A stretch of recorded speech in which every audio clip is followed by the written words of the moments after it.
พระเถรานุเถระครูบาสังฆะที่เคารพอย่างสูงทุกรูปเจริญสุขสวัสดีสาธุชนท่านผู้ฟังทุกคนทุกท่านสำหรับสาธุชนท่านผู้ฟังที่ให้เกียรติรับฟังรายการธรรมที่วัด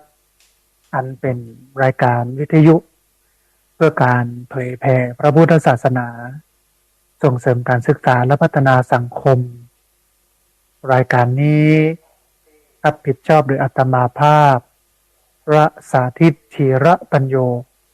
ผู้อำนวยการสถาบันธรรมาภิวัตรสถาบันเพื่อเผยแผ่พระพุทธศาสนาส่งเสริมการศึกษาและพัฒนาสังคมตั้งอยู่ณที่พักสงฆ์สถาบันธรรมาภิวัตรบ้านศพเตินตำบลศพปาดอำเภอแม่เมาะจังหวัดลำปางรายการนี้ออกอากาศทุกวันอังคารตั้งแต่เวลาตี 5ไปจนถึง7 โมงเมื่อเจ้าผ่านทางเครือข่ายสถานีวิทยุคลื่นสีขาวเพื่อชาวประชาซึ่งมีอยู่หลายคลื่นหลายสถานีหลายจังหวัด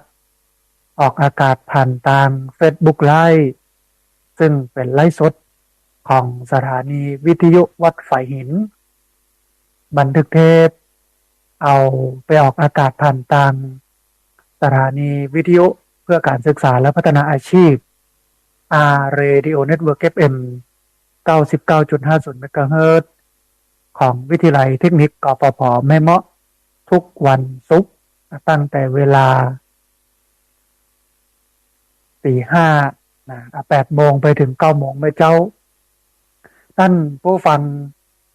วันนี้เราเข้าสู่บรรยากาศที่มีฟ้ามีฝนเริ่มโปรยปลายลงมาที่พักสงฆ์สถาบันธรรมาภิวัตรหลังจากที่รอคอยมานานแสนนานนะฮะก็วานี้ตกเหมาะตกดีตกนักน้ำ ไหลเจิ่งนองปื้นทำให้เกิดความร่มเย็นเป็นสุขความสบายใจในเรื่องของการเป็นอยู่เพราะว่าอุณหภูมิสูงขึ้นหลายวันแล้วนะฮะแล้วก็ร้อนมาหลายวันวันนี้ก็ถือว่าร่มเย็นเป็นสุขแล้วก็มองมุมนึงว่าวันนี้อาจจะทั้งวันเรื่องของฟ้าฝนอันหนึ่งท่านผู้ฟังในช่วงฤดูพายุเนี่ยท่านผู้ฟังต้องระมัดระวังเรื่องของการปิวของวัสดุอุปกรณ์ต่างๆเพราะว่าลมมันแรงเหลือเกินท่านผู้ฟังปัดปาเอาไอ้อย่างต่างๆปิวไปเพราะฉะนั้นไอ้อย่างที่มันบอดติดไอ้อย่างที่มันบอดแน่นเนาะก็ต้องจัดการให้มันติดให้มันแน่นไอ้อย่างที่มันลุดไปอย่างไปพอแล้วก็ขันมันอยู่ในภาวะที่ร่มเย็นเป็นสุขแต่ว่ามิติหนึ่งท่านผู้ฟังก็น่าเป็นห่วงหมายความว่ามันโหลดมันเวียงคือถ้าหน้าฝนก็ฝนหนักเกินจนกระทั่งน้ำนองแล้วก็ถ้าหน้าแล้งก็แล้งเกินจนบ่มีน้ำเลยมันผสมดุลนะฮะก็เนื่องด้วยว่าสภาพอากาศภูมิอากาศเนี่ยมันเสียดุลก็เพราะว่าการใช้ชีวิตของมนุษย์เราถ้าหากว่าเราใช้ชีวิตที่ทำให้ธรรมชาติมันอยู่ได้ตัวเนี่ยมันจะเป็นกุศลมันจะเป็นสิ่งที่ดีแต่ว่าปัญหาก็คือว่าเอาใช้ชีวิตไปตัวแล้วก็ทำลายทรัพยากรธรรมชาติและสิ่งแวดล้อมไปตัวบ่สมดุลกันนะฮะอันนี้ก็เป็นเรื่องนึงที่สำคัญท่านผู้ฟังเอามามาแล้วก็เอามาเตือนกันโดยเฉพาะพี่น้องที่อยู่ใกล้ลำห้วยใกล้ห้วยใกล้หนองใกล้น้ำใกล้อะไรอย่างต่างๆเนี่ยจำเป็นจะต้องระมัดระวังในส่วนของการเคลื่อนไหวของอากาศที่มันเหวี่ยงมันวิดไปห้องนักก็นักเกินห้องน้อยก็น้อยเกินเนี่ยนะฮะต้องระมัดระวังในส่วนนี้นะฮะทีนี้ท่านผู้ฟังเขา อ่ามาอู้มาเอ่ยถึงเรื่องสำคัญวันนี้ก็คือเรื่องของเศรษฐกิจมันมีธรรมะของพุทธศาสนาที่อู้ถึงเรื่องเศรษฐกิจไว้ตัวถึงแม้ว่าเขาจะมุ่งไปที่จิตใจมุ่งไปที่การพ้นทุกข์มุ่งไปที่การดับทุกข์นะฮะแต่ว่าระหว่างที่เดินทางไปสู่การดับทุกข์เนี่ยมันก็มีธรรมะชุดหนึ่งที่เอาให้เฮานั้นได้ปฏิบัติใจถ้าเราจะแยกธรรมะสองส่วนนี้มันก็จะมีคำอู้ท่านผู้ฟังว่าโลกิยธรรมคือธรรมทางโลก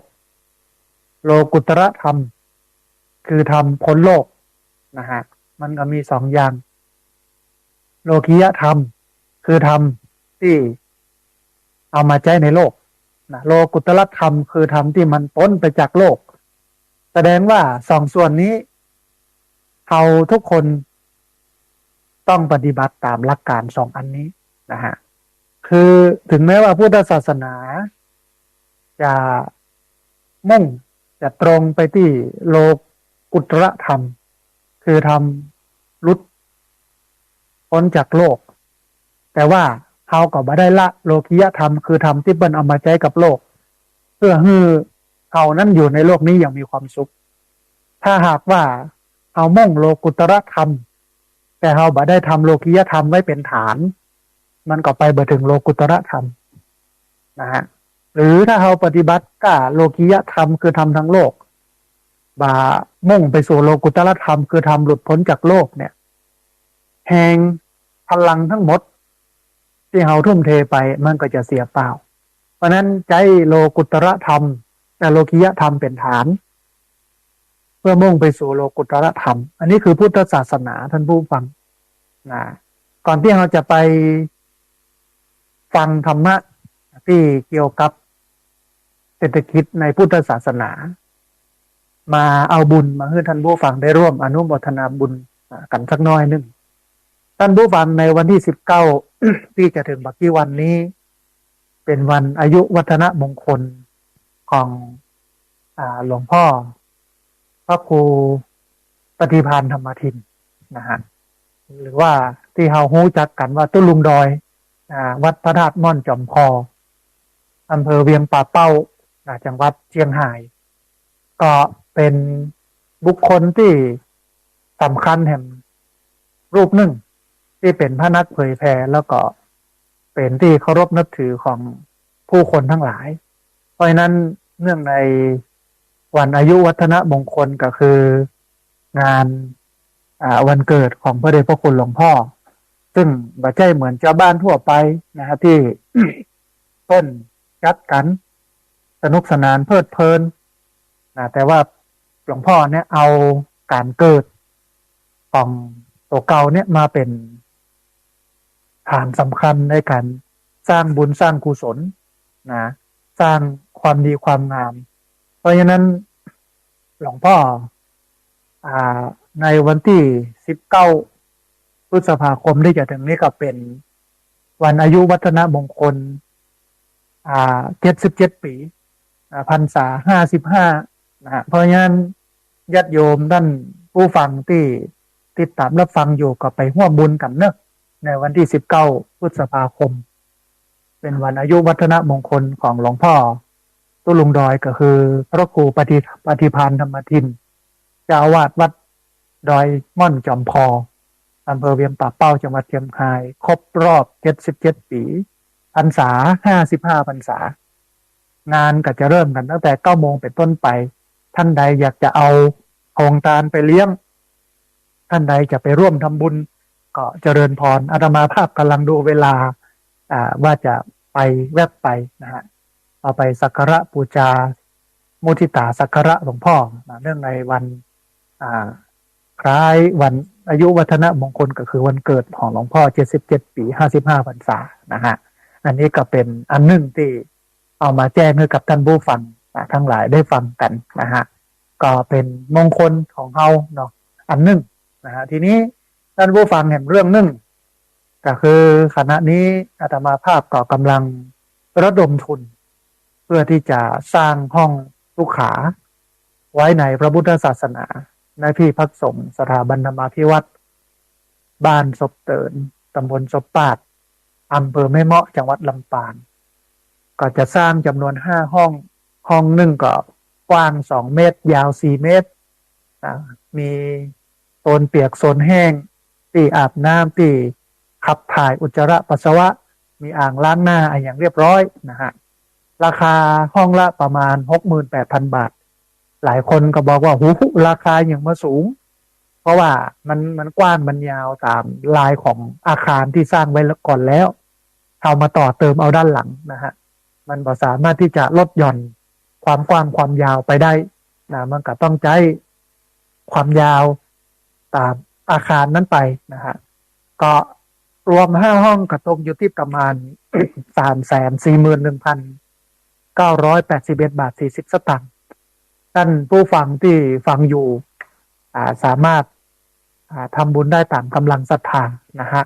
ห้องน้ำที่จะสร้างนี้เนี่ยสำหรับใช้ในการปลดทุกข์แล้วก็สร้างสุขแก่ผู้มาร่วมทำบุญแล้วก็ร่วมทำกิจกรรมต่างๆของที่พักสงฆ์สถาบันธรรมาภิวัตรบ้านศพเตินตำบลศพปาดอำเภอแม่เมาะจังหวัดลำปางก็แฮมบักกี้วันนี้นะวันพรุ่งนี้ไม่ใช่ว่าบักกี้วันพรุ่งนี้นะมีผู้สูงอายุทั้งตำบลนะหมู่บ้านละ10 คนตำบลแม่เมาะเนี่ยตำบลศพปาดเนี่ยมีอยู่8 หมู่บ้านก็เอาหมู่บ้านละ10 คนบางหมู่บ้านก็10 ปายรวมก็เกือบ100ท่านผู้ฟังมาทำกิจกรรมโรงเรียนผู้สูงอายุซึ่งทำมาได้7 ปีแล้วนะสาเหตุของการจัดโรงเรียนผู้สูงอายุขึ้นก็เพื่อที่จะ ป้องกันบ่ให้ผู้สูงอายุเนี่ยเป็นฆ่าตัวตายเพราะว่าในช่วง7 ปีก่อนเนี้ย ผู้สูงอายุฆ่าตัวตายเยอะนะฮะก็เลยรณรงค์สร้างโรงเรียนผู้สูงอายุขึ้นมาจากการฆ่าตัวตายของผู้สูงอายุใน7 ปีก่อนเนี้ยตอนนี้ลดลงเหลือ0ผู้สูงอายุส่วนใหญ่มาฆ่าตัวตายแต่ว่าไปโตที่วัยหนุ่มสาวฆ่าตัวตายเยอะนะอันนี้ก็เป็นที่น่าเป็นห่วงนะฮะแต่ว่าก็ปลอดภัยในส่วนหนึ่งที่มาเรียนโรงเรียนผู้สูงอายุนะอย่างนี้เป็นต้นนะฮะยังมีพระภิกษุมาบวชซึ่งเป็นลูกศิษย์ลูกหามาอยู่นี่7 วัน15 วันแห่ง3-4 รูปก่อนที่จะถึงที่วันเนี้ยนะก็มีมาเรื่อยๆอย่างเงี้ยท่านผู้ฟังคนทั้งหลายทั้งปวงก็มาใช้ประโยชน์นะที่ผ่านมาเนี่ยได้ประชาสัมพันธ์ก็มีญาติโยมได้มาร่วมทำบุญกันเดี๋ยวดูว่ารายชื่อท่านใดตกหล่นไปก็โทรมาในช่วงท้ายของรายการมาแจ้งกับท่านผู้ฟังนะฮะที่ผ่านมานี่ก็มีคุณโยมชาดาพรอุบองคุณโยมนัชชาพัฒลาจันทึกครอบครัวหมอยาแล้วก็ครอบครัวจารุสวัสดิ์คุณโยมนัทพัฒน์ศรีรินคุณโยมนัทพงษ์อบแก้วคุณโยมสุจิกราภูมิโคกรักคุณโยมภูวนัทอินทราชัยคุณแม่สุบินชนะสงครามคุณโยมกันนิกาคุณโยมสาริกาพินโยคุณโยมกมลพรทุกร่องช้างคุณโยมวิภดาวิบุญพันธ์คุณโยมนัททินีธีรคำคุณโยมนุชนรีมณีศรีคุณโยมสุจีนจันทวงศ์แม่จันเรือนใสคุณโยมลัคนาบุญมาเทพแม่ลิโอทาคำแม่กับแก้วศรีอินแก้วแม่สมใจปีบ้านใหม่แม่อัมพรเทพพรหมวงศ์แม่บัวลอยอินตะขันคุณมยุรียะสืบแม่เพนคำเขื่อนคุณสุพิชาชุมภูสืบคุณกรกมลเขยกลางแม่บุญศรีทรงศรีสกุล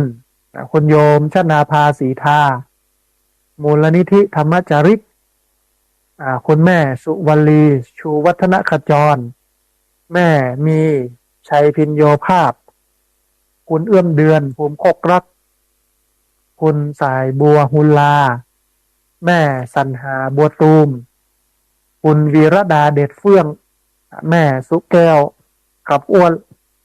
กลุ่มโร รถมอเตอร์ไซค์บิ๊กไบค์คุณพ่อสีโพคุณแม่ฉลาดแก้วสายคุณแม่จำเนียนเสริมกลิ่นคุณแม่รัตนาพรหมใจยาคุณโยมผ่องพันธ์ปันตีคุณโยมอุไรวันอภิทันกรคุณโยมสุนีรัตน์อภิทันกรคุณโยมบุญสายพวงคำคุณโยมคำสุขโยธิน ขออภัยท่านผู้ฟังคุณโยมกมลชนกโยธินคุณโยมสุชาดาเทพจันตาแม่จงดีเชื้อกันทาคุณปราณีปัญโยคุณย่าเล็กคุณบุญเรืองคุณเทียมคุณแม่ซุกคุณมานพคุณทัศนีแม่น้อยคุณแม่แสงล่าคุณแม่ทองคำคุณกัญญาภักดิ์คุณแม่คำนวณกำลังแข็งคุณโยมสมเกียรติสอนงามคุณโยมถาวรฟูเฟื่องคุณโยมบุญที่ราโยธา คุณแม่พัดวงผมสายคุณโยมจินดาสีใจวงศ์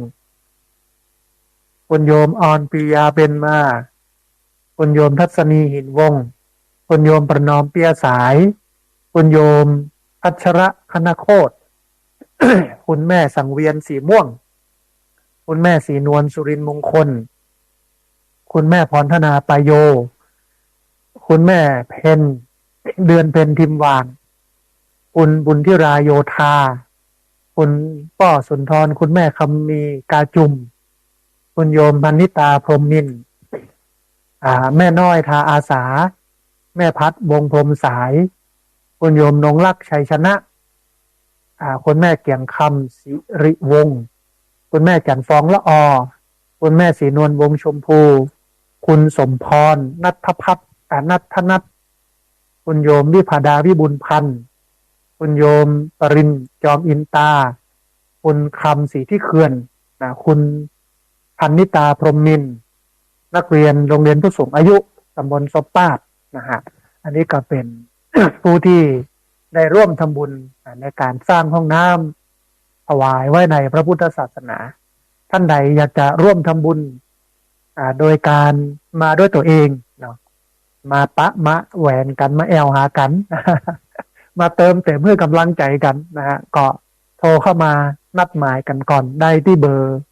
064-125-4122เบอร์064-125-4122นะส่วน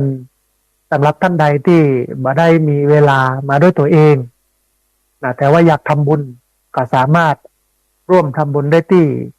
บัญชีเงินฝากของที่พักสงฆ์สถาบันธรรมาภิวัตรเป็นธนาคารกรุงไทยสาขาประตูชัยหมายเลขบัญชี5360755-318เป็นบัญชีธนาคารหรือว่าบัญชีเงินฝากของที่พักสงฆ์สถาบันธรรมาภิวัตรธนาคารกรุงไทยสาขาประตูชัยหมายเลขบัญชี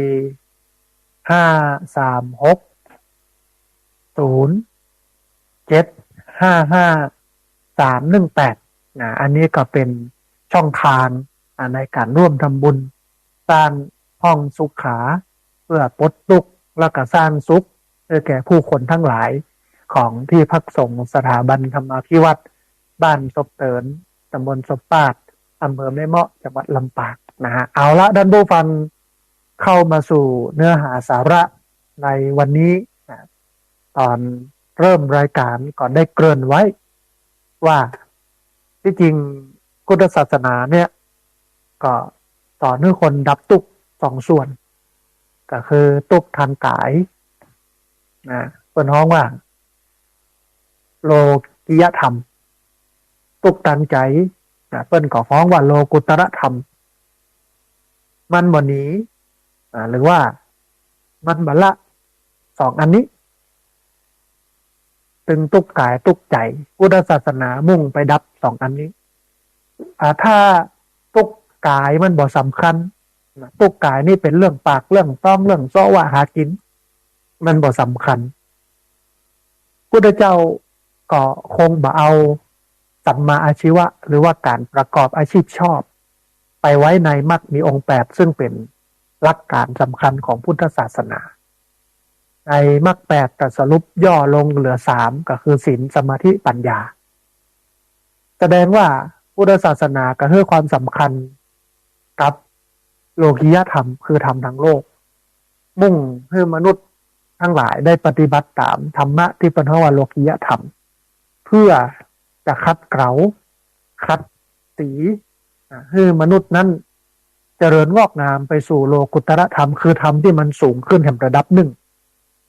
แต่เบื้องต้นเนี่ยมนุษย์ต้องมาปฏิบัติตัวปฏิบัติตนตามหลักการโลกิยธรรมคือธรรมทั้งโลกก่อนเรื่องปากเรื่องต้องเรื่องซอว่าหากินโดยสุจริตก็มันมาเหมือนกับประเทศไทยนะวันเนี้ยมือไผ่ยาวสาวได้สาวเอานะฮะโกงได้ก็โกงนะก็ต้องอู้กันโดยตรงนะฮะนักการเมืองบางส่วนกึดถึงกำไรขาดทุนกึดถึงเรื่องของเงินทอนนะฮะล่าตามล่าเนี่ยลามเข้ามาแผ่วในวัดมาครอบคลุมวัดครอบคลุมพระเป็นเจ้าของวัดเจ้าอาวาสวิยาวัจกรซึ่งเป็นบุคคลตามกฎหมายรับรองว่าทำเรื่องราวเกี่ยวกับวัดได้เนี่ยก็เป็นเพียงบุญเชิดบางครั้งบางทีเป็นไปอย่างนั้นนะฮะเกือบทั้งหมดทั่วประเทศเกือบทั้งหมดเป็นไปอย่างนั้นแต่ว่าวัดที่เปิ้นแข็งปอเจ้าวาดเก่งปอเนี่ยเปิ้นกับมายอมเมื่อมาครอบงำนะเปิ้นมายอมเมื่อมาสวมมาชี้นำอันเนี้ยคือจิตสำนึกของคนท่านผู้ฟังนะมันไปไกลมันหันแก่เรื่องของผลประโยชน์เรื่องของรายได้เรื่องของเงินของทองแล้วก็มาได้กึดถึงวิธีการในการหาได้หามีในการหามาวิธีใดที่ทำแล้วมันได้ตังค์มาเกิดว่ามันจะไปสร้างความเดือดร้อนไปเกิดการเบียดเบียนให้ไขมาได้คึดเรื่องนั้นคึดอย่างเดียวก็คือเงินต้องได้เงินต้องมีเงินต้องมาอันนี้คือสังคมณปัจจุบันที่ส่วนใหญ่เปลี่ยนไปอย่างนั้นนะฮะท่านผู้ฟังอย่างที่อาตมาภาพบอกธรรมะของพระพุทธเจ้านั้นมีสองระดับต้นและระดับสูงไม่มีระดับกลางต้นแล้วก็สูงเริ่มต้นแล้วก็ไปสู่ที่สูงพระพุทธเจ้าเองก็มุ่งหวังคือสาวกทุกคนไปสู่โลกุตระธรรมคือธรรมพ้นโลกแต่ว่าศักยภาพของแต่ละคนมันก็ต่างกันภูมิธรรมการบ่มเพาะของแต่ละคนก็ต่างกันบางคนกับไปบัดตึกบัดเติมสกรรมเข้าสู่โลกุตระโลกิยธรรมบ่ได้เข้าสู่โลกุตระธรรมนะฮะบางคนเป็นอย่างนั้นเพราะฉะนั้น พระเจ้าก็เลยแยกคำสอนออกเป็นสองส่วนขณะที่เรากำลังมุ่งไปสู่ความดับทุกข์อยู่กำลังเดินบนเส้นทางแห่งโลกิยธรรมคือธรรมทั้งโลกอยู่เนี่ยมันก็ต้องมีข้อปฏิบัติให้คนในโลกนี้มีความสุขพระเจ้าก็เลยสอนเรื่องของทิฏฐกก็เลยสอนเรื่องของโภควิภาคการแบ่งเงินแบ่งทรัพย์สินออกเป็นส่วนๆเป็นปุ้นหนึ่งเอาไว้กินไว้ใช้ปุ้นหนึ่งเอาไว้สำรองใช้จ่ายในยามฉุกเฉินส่วนหนึ่งปุ้นหนึ่งก็เอาไว้ลงทุนเรื่องของการแบ่งเงินทองเรียกว่าโภควิภาคพูดถึงเรื่องการปกครองว่าบ้านเมืองจะสงบร่มเย็นผู้นำทั้งหลายครับเป็นสมัยบัดเดียวก็รัฐมนตรีทั้งหลายนายกรัฐมนตรีปลัดกระทรวงอธิบดีก็จะต้องเอาธรรมะที่เป็นห้องว่าทศพิราชธรรมของพระราชาไปปฏิบัติเอาเรื่องของศีลไปปฏิบัติเอาเรื่องของความเมตตาไปปฏิบัติใครอยากร่ำอยากรวยพระเจ้าก็สอนอุอากาสะอุทธานสัมปทาขยันหาอารักขสัมปทารักษาไว้กะมาจากคำว่ากัลยาณมิตรตาคบเพื่อนดีตะมาจากคำว่าสมัชชีวิตตาทำตัวเสมอต้นเสมอปลายอย่างเงี้ยนะฮะพระเจ้าก็สอนตามระบบตามลำดับไปก็ดูศักยภาพของคน ดูภูมิธรรมภูมิฐานของคนก็สอนไปตามนั้นนะฮะ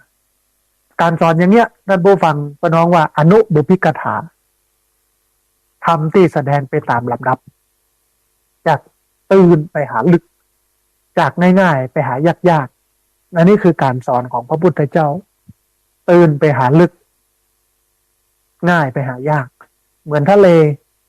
เวลาเราเดินลงทะเลเนี่ยเราก็ลงทรายนะมันก็จะตื่นเดินลงไปเรื่อยเรื่อยเรื่อยเรื่อยมันก็จะลึกขึ้นลึกขึ้นลึกขึ้นลึกขึ้นลึกขึ้นอย่างเนี้ยนะฮะมันจำแนกบุคคลถ้าคนที่เปิ้นมีอินทรีย์พร้อมมีธรรมะเป็นพื้นฐานดีแล้วมาฟังก็เข้าใจยกระดับชีวิตไปแห่งระดับหนึ่งเข้าสู่โลกุตตรธรรมเรื่องเศรษฐกิจเงินทองก็เหมือนกันท่านผู้ฟังว่าใจว่าพุทธศาสนาไม่ได้สนใจเรื่องนี้พระเจ้าพยายามสอนการบริหารจัดการเงินการหาเงินไว้น่าสนใจแต่ว่าพระก็บอกค่อยเอามาเตะเรื่องนี้นะฮะเพราะฉะนั้นวันนี้ก็เลยอยากจะพาท่านผู้ฟังไปพบกับเรื่องนี้นะฮะท่านผู้ฟังคำสอนในทางพระพุทธศาสนานั้นเนี่ยเป็นเรื่องเกี่ยวกับเศรษฐกิจเป็นอย่างมากเพราะว่าเศรษฐกิจนั้นมันมีความสำคัญมีความหมายนะฮะหลวงพ่อพระพุทธพจน์วจนะวราพรอดีตเจ้าวาดวัดเจดีย์หลวงเชียงใหม่เพิ่นบอกว่าเศรษฐกิจกับจิตใจเนี่ยมันต้องไปด้วยกันนะฮะในเรื่องคำสอนของพระพุทธศาสนาที่เกี่ยวกับเรื่องเศรษฐกิจเนี่ยเราจะต้องมาวิเคราะห์หาสาระสำคัญว่ามีความหมายทางเศรษฐกิจเป็นอย่างไรที่อาตมาภาพได้สังเกตเนี่ยท่านผู้ฟังคำสอนเกี่ยวกับเศรษฐกิจจำนวนมากนี่เนี่ยส่วนที่สอนแก่ชาวบ้านทั่วไปอยู่ในพระสูตร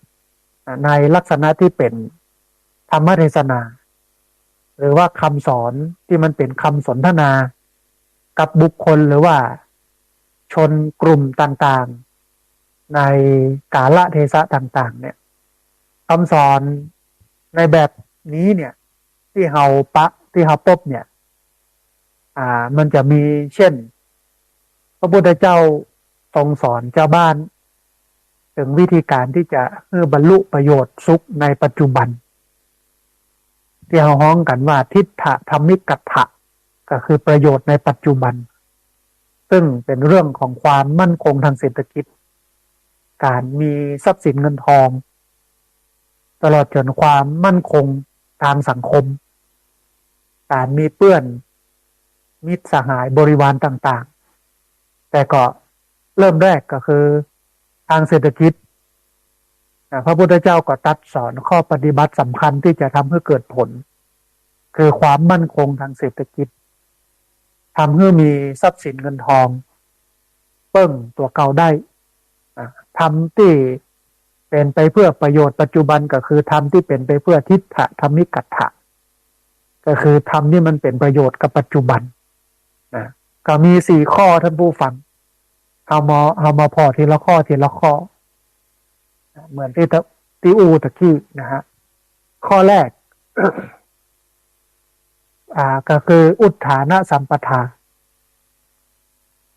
อุทธานะสัมปทาเนี่ยท่านผู้ฟังคือถึงพร้อมด้วยความขยันหมั่นเพียร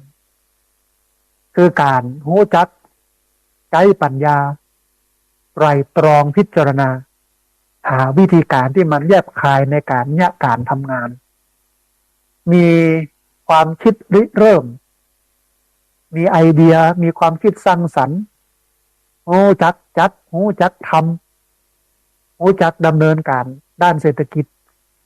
ทำการงานประกอบอาชีพเพื่อได้ผลดีอันนี้เป็นคำว่าอุทธานสัมปทาแปลว่าขยันหาขยันเสาะขยันกึศยิ่งยุคนี้เป็นยุคที่โลกมันเปิดคนเข้าถึงง่ายนะฮะโพสต์ลง Facebook มันต้องมี สต็อกสินค้า มีออเดอร์เข้ามาเขาก็ไปสั่งโรงงานผลิตออกมาแล้วก็เอาไปส่งเปิ่นนะมันเหมือนสมัยตะก่อนถ้าร้านค้าสมัยตะก่อนเนี่ยต้องมีออเดอร์แต่ต้องมีของ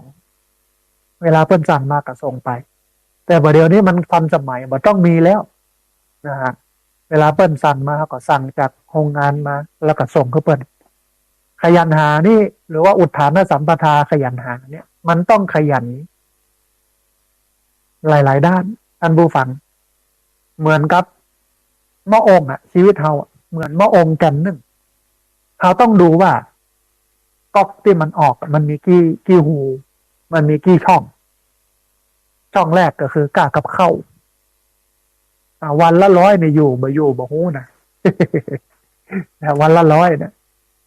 เผลอๆเนี่ยวันละ100ป่ายนะสมมติว่าวันละ32 3 มื้อ1,200ละต่อวัน140ไม่ใช่1,200 140ละเดือนหนึ่งเนี่ยก็ตกอยู่4,000ก่อนกว่า4,000นะครับอันนี้เฉพาะกล้ากินนะบ่นับแหมก๊อกนึ่งก็คือกล้าน้ำซ้ำแปลงในช่วงนี้แหมก๊อกนึ่งก็คือกล้าไฟปลดท่อซ้ำปุ่งขึ้นสูง 2 เต้านะฮะคนที่เคยเสีย500มาเสีย1,000คนที่เคยเสีย2,000ไป4,000คนที่เคยเสีย3,000เป็น6,000นะฮะการน้ำมันลด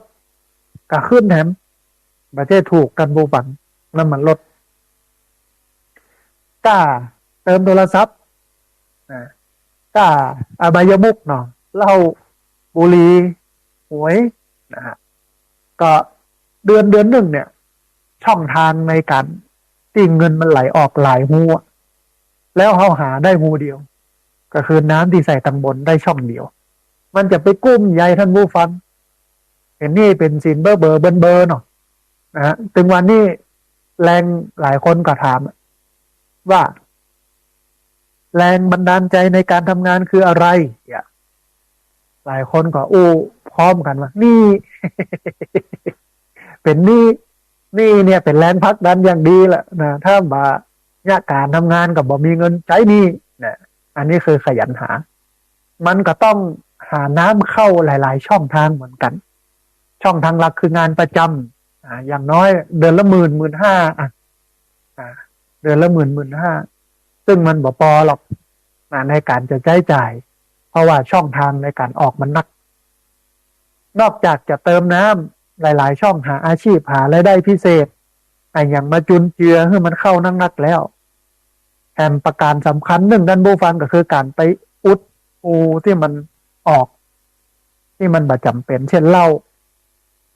ก็มันบ่กินกับบ่ชิตายมันบ่สำคัญเหมือนเข้าหวยบุหรี่หันมากินพักเป็นยากินปลาเป็นอาหารลดกินลงเพื่อสุขภาพกินอาหารที่มันเป็นอาหารสุขภาพหรือว่าอาหารคลีน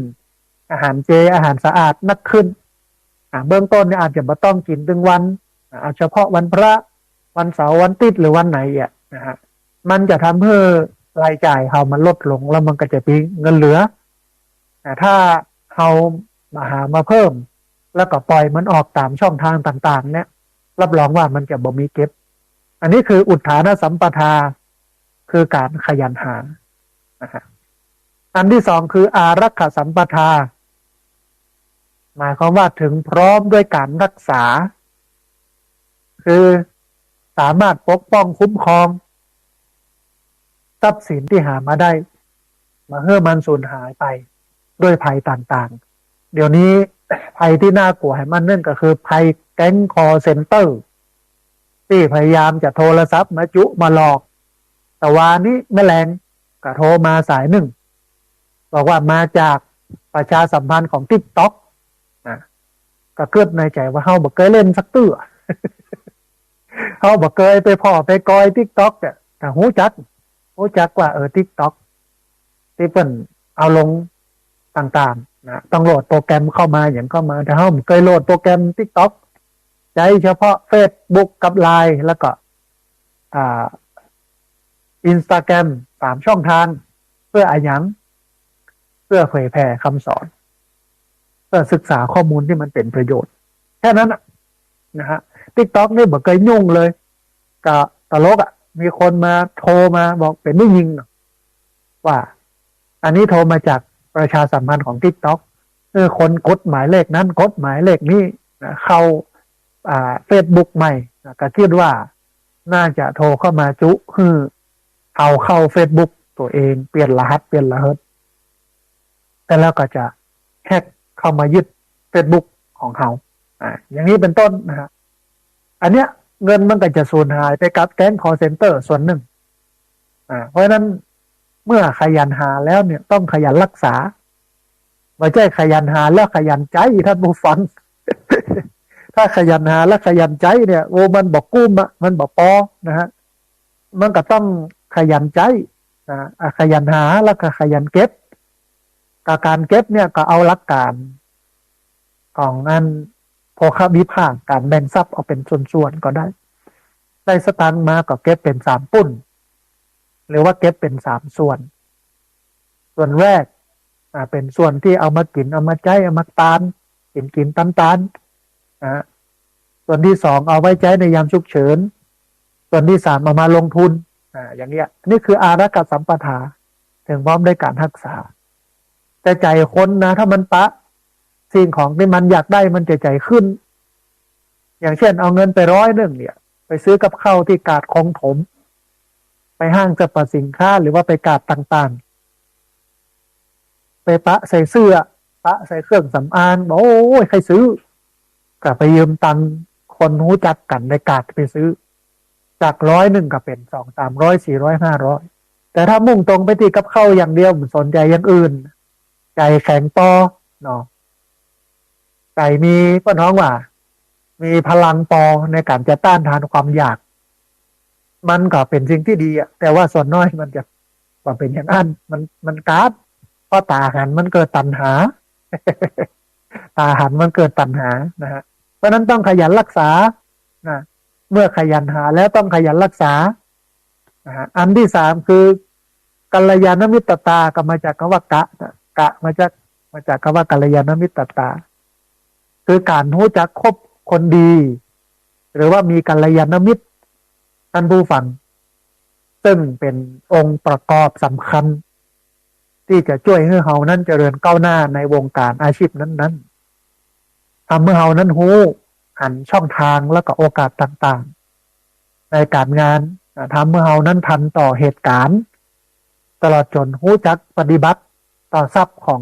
ตัวเก่านี่อย่างถูกต้องบ่ถูกมิตรเทียมมิตรขี้จุที่เป็นห้องกันว่าปาปมิตรจักจูงไปในต่างอบายมุขต่างเสื่อมซึ่งจะทำให้ทรัพย์สินนั้นเพิ่มพูนแล้วก็มีแต่จะหดหายไปชีวิตเราเป็นอย่างนั้นท่านผู้ฟังเป็นหนึ่งว่าคบแห้งเป็นแห้งคบกาเป็นกาในมงคล38ประการมงคลละสูตรพระเจ้าตรัสเลยว่าอาเสวนาจะพาลานังปันติตานันจะเสวนาเอตัมมังคารมุตตัมมัง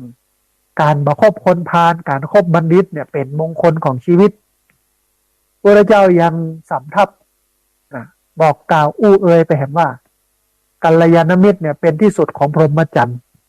พรหมจรรย์เนี่ยถ้าขาดกัลยาณมิตรขาดเพื่อนฝูงที่มันดีมันจะไปบ่รอดพรหมจรรย์จะด่างพร้อยนะฮะเพราะนั้นการคบเพื่อนดีคบมิตรดีเนี่ยมันเป็นสิ่งที่จะช่วยเกื้อกูลให้ชีวิตเรานั้นมันเจริญไปทั้งหน้าเอาคบคนแบบใดเขาก็จะเป็นแบบนั้น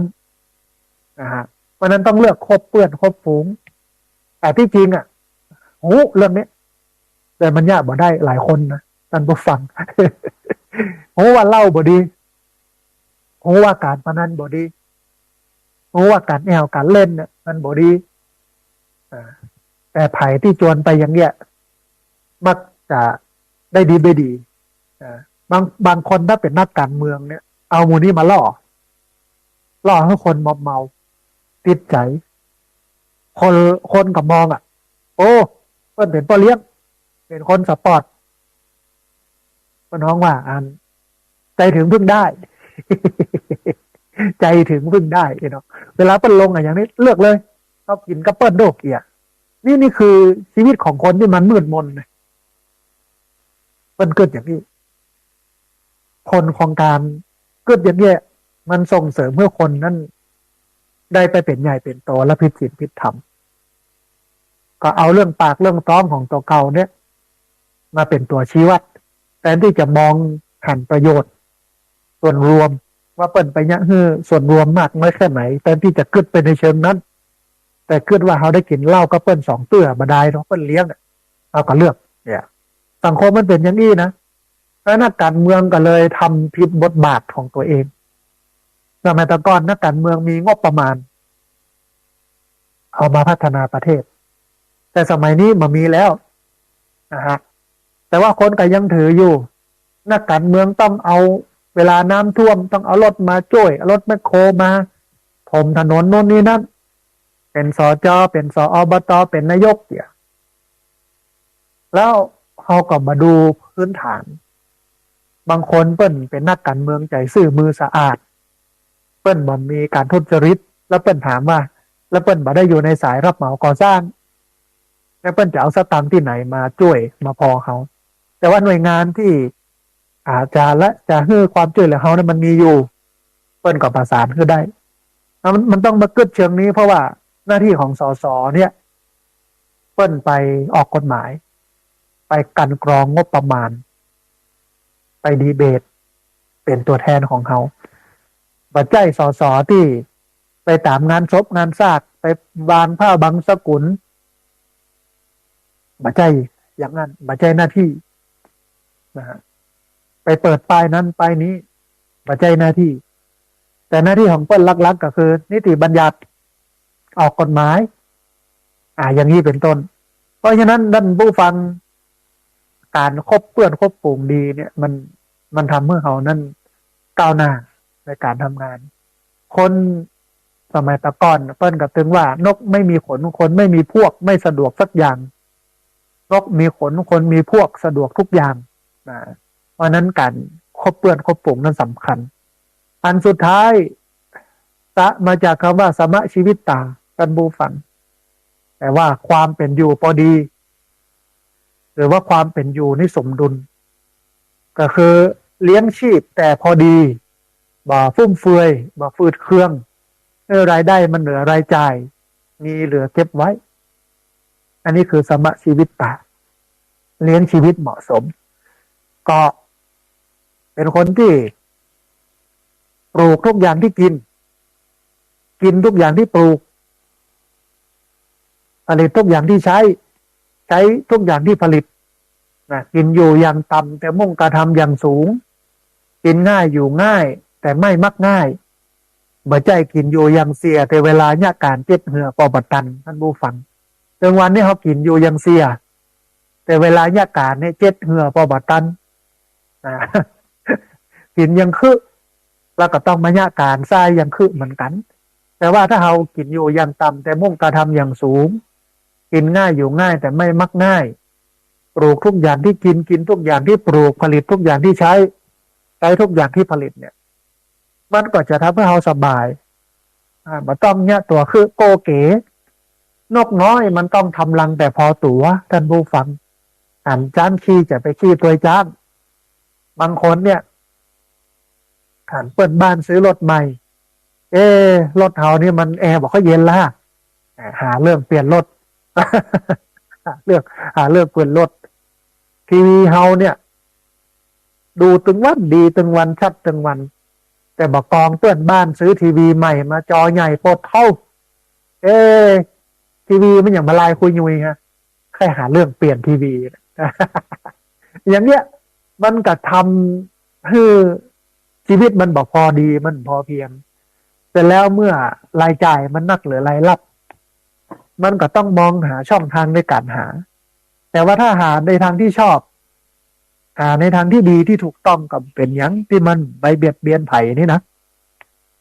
แต่ว่าปัญหาก็คือว่าไปเสาะหาในทางที่มันบ่ชอบเนี่ยค่ะท่านผู้ฟังในทุจริตคดโกงมาซึ่งมันเป็นการเบียดเบียน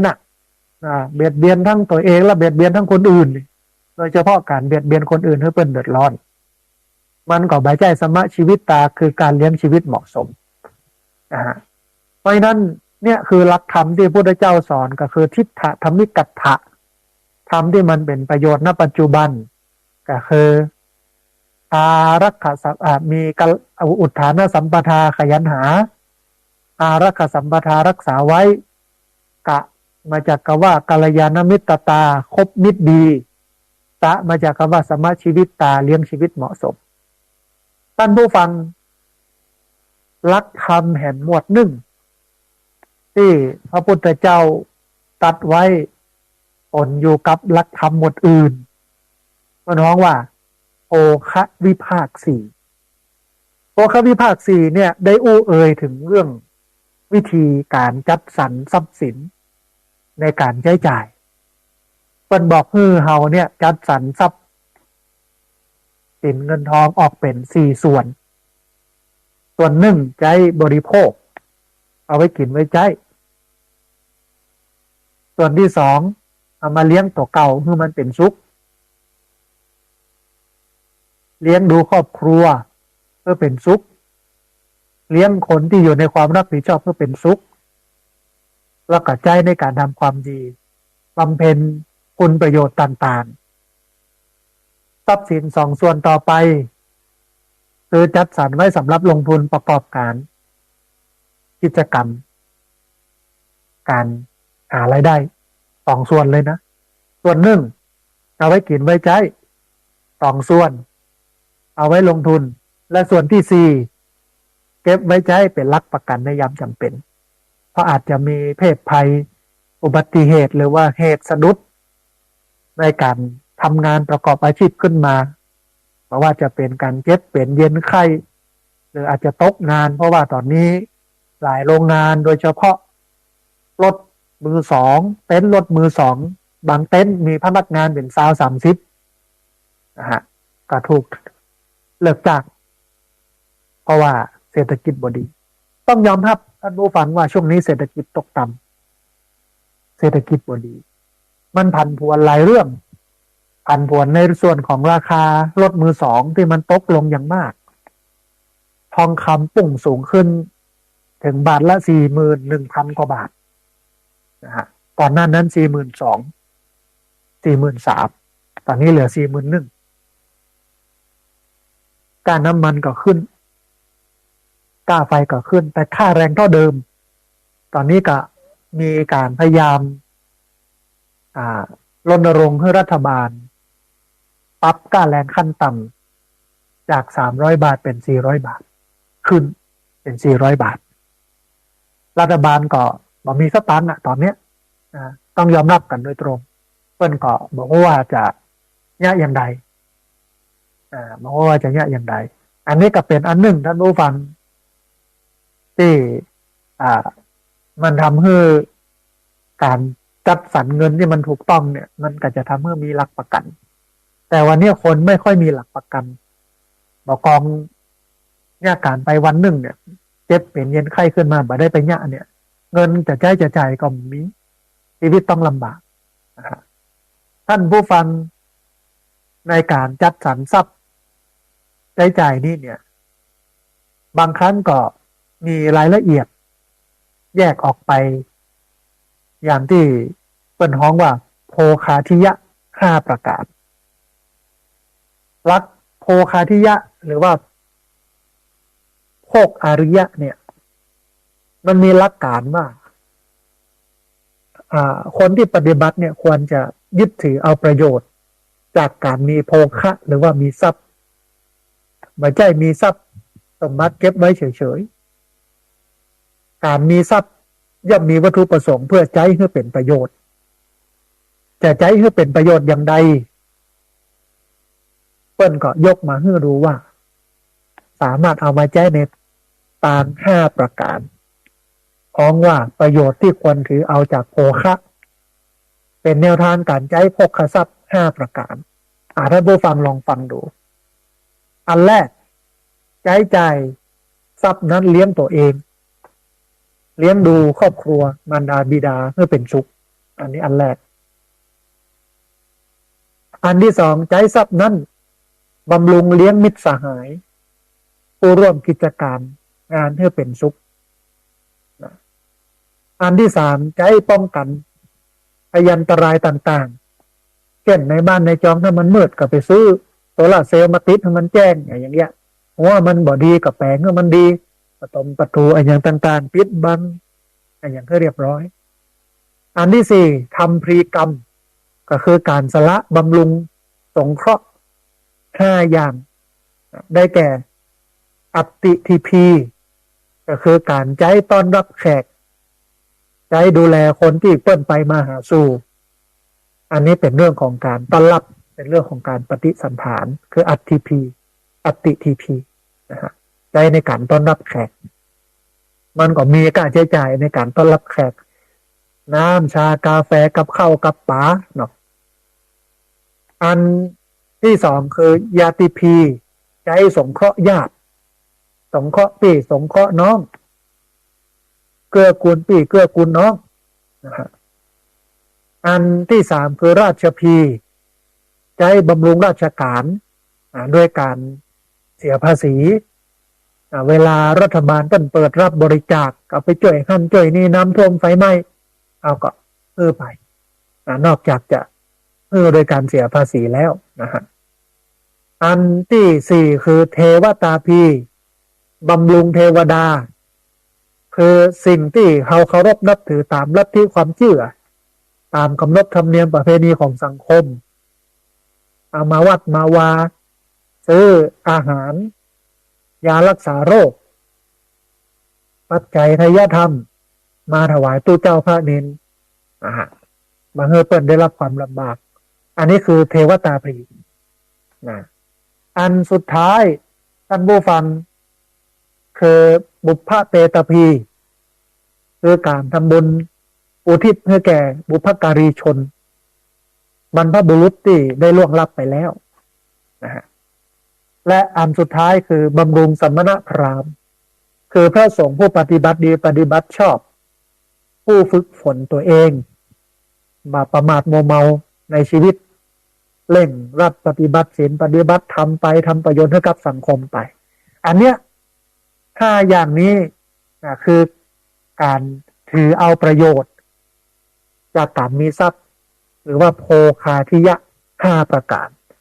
บัจจัยว่าสะสมเงินทองแล้วไม่ได้เอาไปใช้อีกอย่างเนี่ยที่จริงมันก็ถูกต้องตามหลักการของเปิ้ลคือเมื่อมีเงินแล้วต้องเอาไปลงทุนเพื่อให้เกิดกำไรเหมือนกันเมื่อเรามีเงินแล้วก็ต้องเอาไปลงบุญตะกี้เนี่ยบอกเอาไปลงทุนเพื่อให้เกิดผลกำไรวันนี้บอกว่าต้องเอาไปลงบุญเพื่อให้เกิดความสุข5ประการเนี่ยคือสิ่งที่เราควรทำทีนี้นั้นผู้ฟังมันก็ยังมีหลักธรรมที่พระพุทธเจ้าได้ตรัสไว้ในที่อื่นเห็นขอยกมาเป็นตัวอย่างเช่นกามโภคีหรือว่าคนครองเรือนนั้นมี10ประเภทด้วยกันคนครองเรือน10ประเภทนี้แบ่งตามลักษณะการดำเนินชีวิตที่เกี่ยวข้องกับกิจกรรมทางเศรษฐกิจก็คือแยกประเภทคนครองเรือนตามลักษณะเด่นนั้นๆนะฮะเช่นด้านที่1เนี่ยเปิ้ลดูจากการแสวงหาทรัพย์ว่าได้มาอย่างไรด้วยวิธีอย่างไรก็คือดูว่าคนนั้นเนี่ยแสวงหาทรัพย์มาโดยทางชอบธรรมหรือไม่ชอบธรรมโดยการกดขี่ข่มเหงผู้อื่นหรือไม่เบียดเบียนคนอื่นก่อดูวิธีการหาทรัพย์มาแต่พุทธศาสนานี่ยืนยันว่า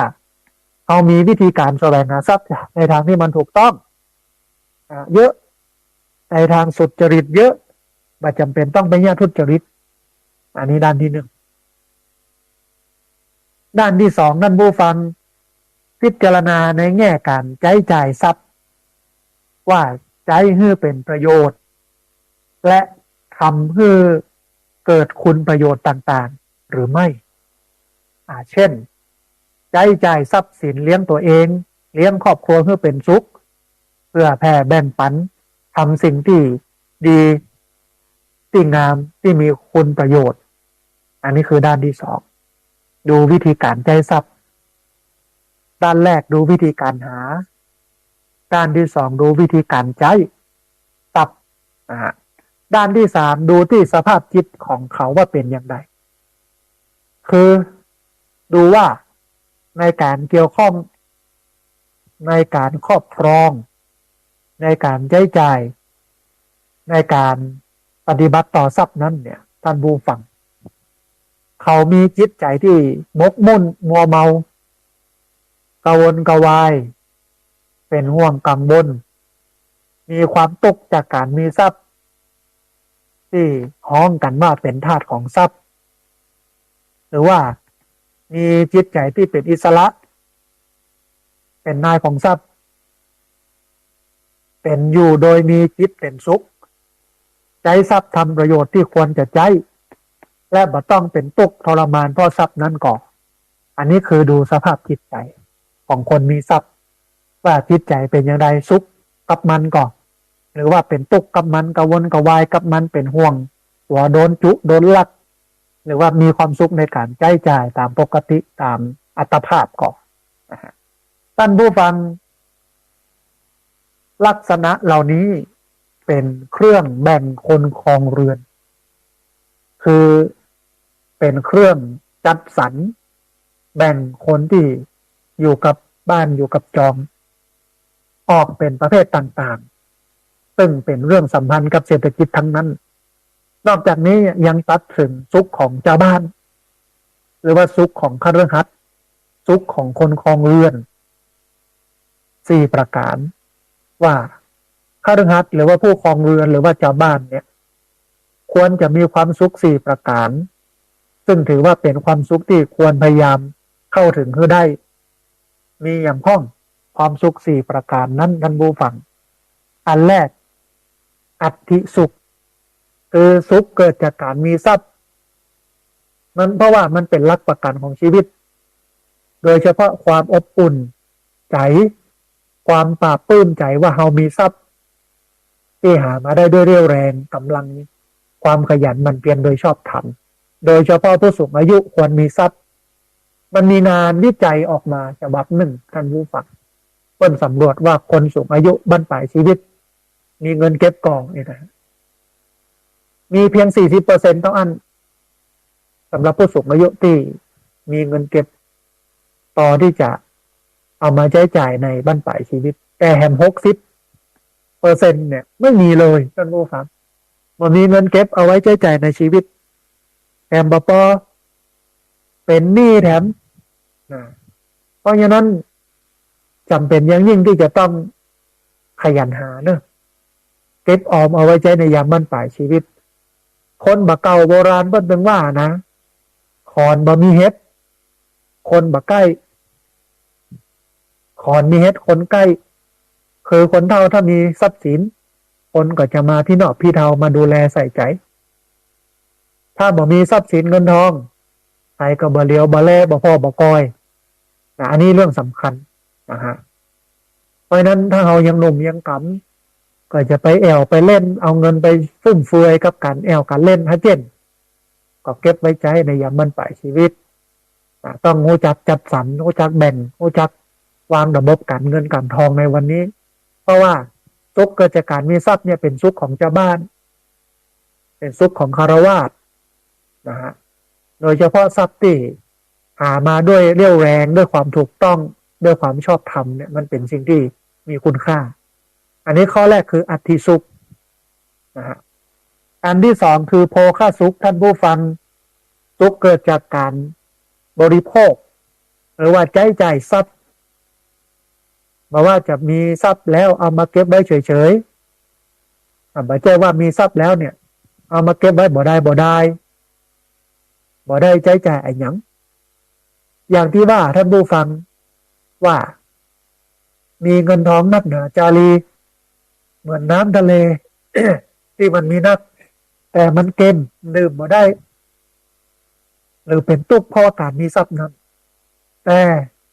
ถ้าหูจักใช้จ่ายทรัพย์นั้นเพื่อเกิดประโยชน์แก่ชีวิตตัวเองตนเองก็เป็นสุข แล้วก็เลี้ยงดูคนที่อยู่ในความรับผิดชอบแล้วก็ทำประโยชน์แก่ผู้อื่นบำเพ็ญสิ่งที่มีคุณค่าแก่สังคมแก่เพื่อนมนุษย์ช่วยเหลือสงเคราะห์กันเนี่ยมันเป็นสิ่งที่ดีอันนี้คือสุขเกิดการใช้จ่ายทรัพย์ข้อแรกเนี่ยสุขเกิดจากการมีทรัพย์สุขที่สองสุขที่เกิดจากการใช้จ่ายทรัพย์เกื้อกูลทั้งตนเองแล้วก็เกื้อกูลทั้งคนอื่นอันที่สามณสุขคือสุขเกิดจากความบ่เป็นหนี้มาต้องตุกใจเป็นกังวลเพราะว่ามีหนี้สินติดค้างไผพระเจ้าเพิ่นเป็นตรัสไว้ว่าอีนังทานังทุกขังโลเกท่านผู้ฟังความเป็นหนี้เป็นทุกข์ในโลกเพราะฉะนั้นถ้าเป็นหนี้เนี่ยเป็นทุกข์แน่นอนกังวลหลายคนก็บอกอยากเป็นเจ้าหนี้ถามพ่อว่าทำไมถึงไม่อยากเป็นเจ้าหนี้เพิ่นบอกขี้ค้านทวงเป็นมิตรยามยืมเป็นศัตรูยามทวง มันเป็นอย่างนั้นนะฮะอันนี้คืออนันตสุขสุขเกิดจากความไม่เป็นหนี้บ่ต้องได้ตุกใจบ่ต้องได้กังวลเพราะบ่ติดค้างไผแล้วก็พระพุทธเจ้าได้ตรัสย้ำสำทับไว้ว่าอีนังทานังทุกขังโลเกความเป็นหนี้เป็นทุกข์ในโลกแต่ว่าข้อเนี้ยอนันตสุขเนี่ยสุขเกิดจากความไม่มีหนี้เนี่ยแต่ถ้ามีหนี้แล้วเป็นไปเพื่อความไม่มีหนี้เอามาใช้จ่ายเพื่อความมันคล่องตัวแล้วทำให้เกิดการบ่มีหนี้เนี่ยอันนี้ก็อนุโลมได้เป็นหนี้ได้เพราะว่าหนี้นั้นแบบไม่ได้เป็นหนี้เสียไม่ได้เป็นหนี้ที่จมแต่มันสร้างคุณค่าขึ้นได้นะฮะนี่คืออนันตสุขแต่มันหนึ่งคืออนวัชสุขท่านผู้ฟังสุขเกิดจากความประพฤติที่มันบ่มีโทษก็หมายความว่ามีกายกรรมคือการกระทำทางกายวจีกรรมคือการกระทำทางวาจา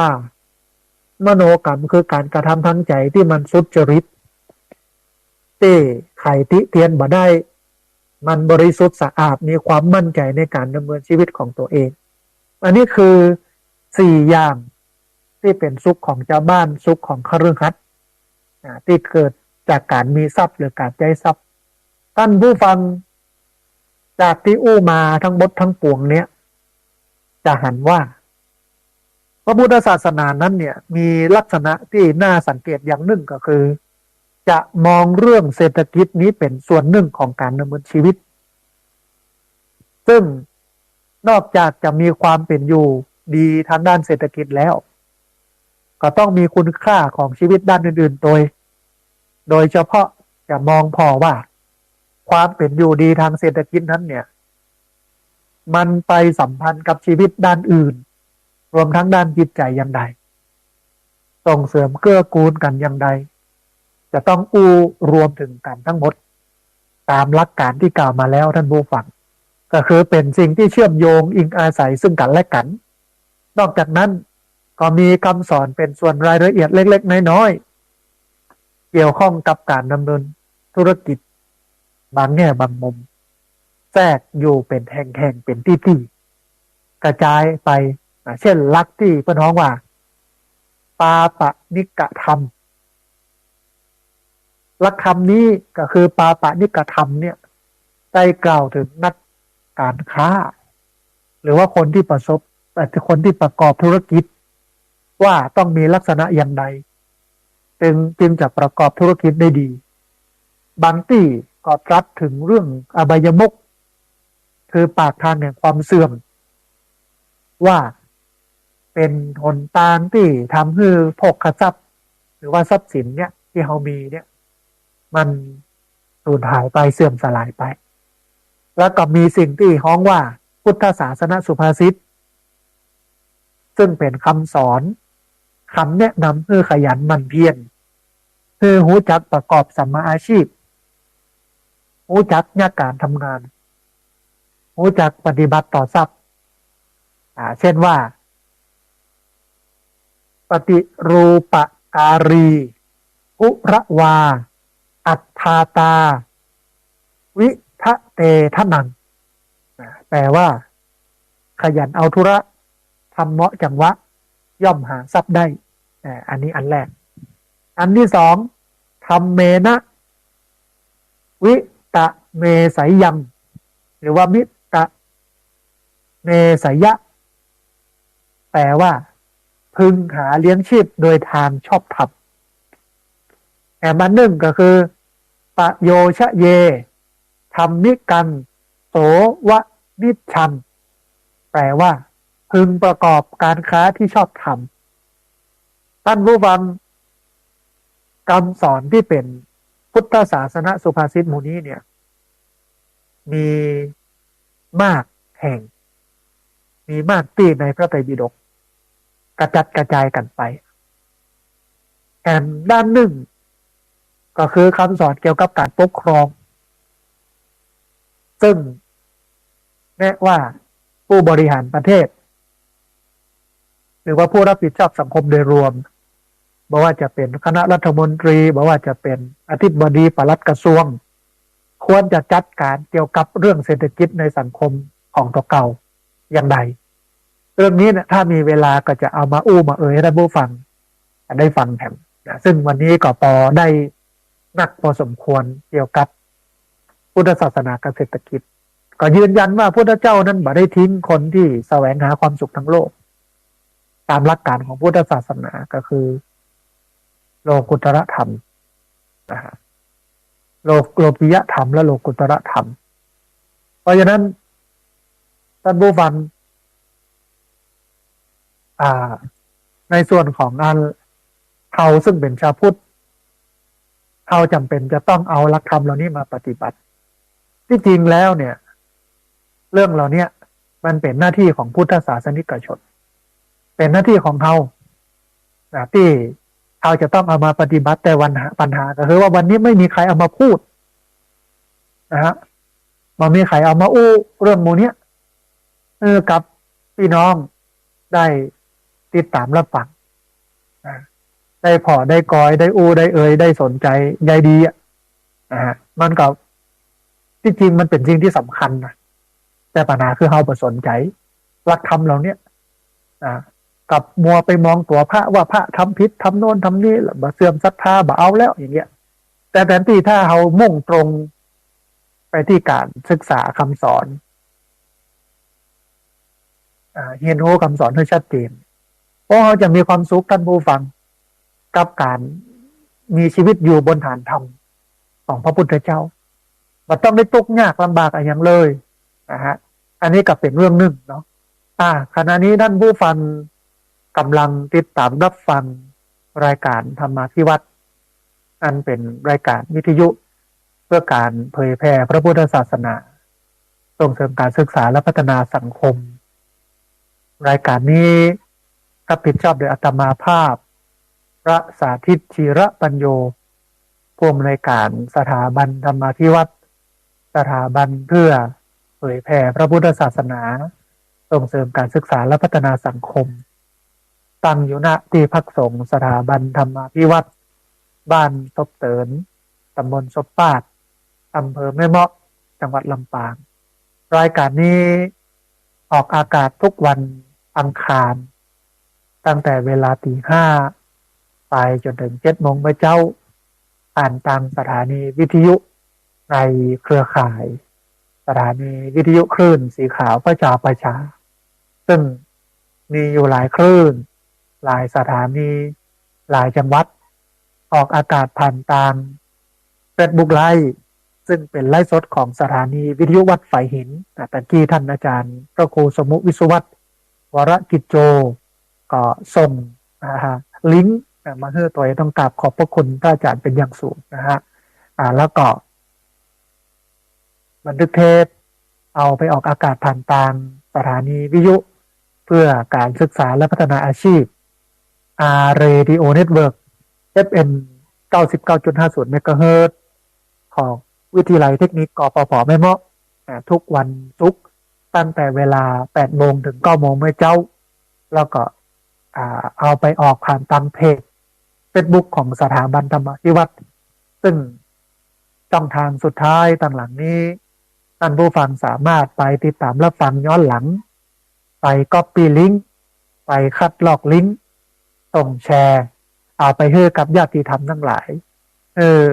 ได้ยินได้ฟังกันได้แทบต่อยนะฮะท่านผู้ฟัง ตอนนี้ก็ได้เวลาเปิดสายคือดันผู้ฟังที่ฟังอยู่ทางบ้าน จะโทรเข้ามาร่วมร่วมเอ่ยกันจะโทรเข้ามาให้กำลังใจกันโทรเข้ามาถามคำถามโทรเข้ามาเช็คสัญญาณว่าชัดบ่ชัดอย่างไรโทรเข้ามาแจ้งสภาพอากาศหน่อยหนึ่งว่าที่ไหนฝนตกแล้วนะฮะที่ไหนจุ่มเย็นเป็นสุขแล้วนะฮะเรียนเชิญเจริญพรที่เบอร์064 125 4122เบอร์064 125 4122เรียนเชิญเจริญพรได้โทรเข้ามาร่วมเอ่ยกันได้โทรเข้ามาร่วมแสดงความคิดความเห็นกันที่เบอร์064 125 4122เบอร์064 125 4122นะฮะเรียนเชิญเจริญพรท่านผู้ฟังได้โทรเข้ามาร่วมเอ่ยกันโทรเข้ามาร่วมแสดงความคิดความเห็นกันนะฮะในเบอร์นี้นะที่เบอร์064 125 4122พอดีมีสายเข้ามาสายหนึ่งเดี๋ยวรับสายนี้ก่อนเปิ้นจะว่าจะได้พ้องเจริญพ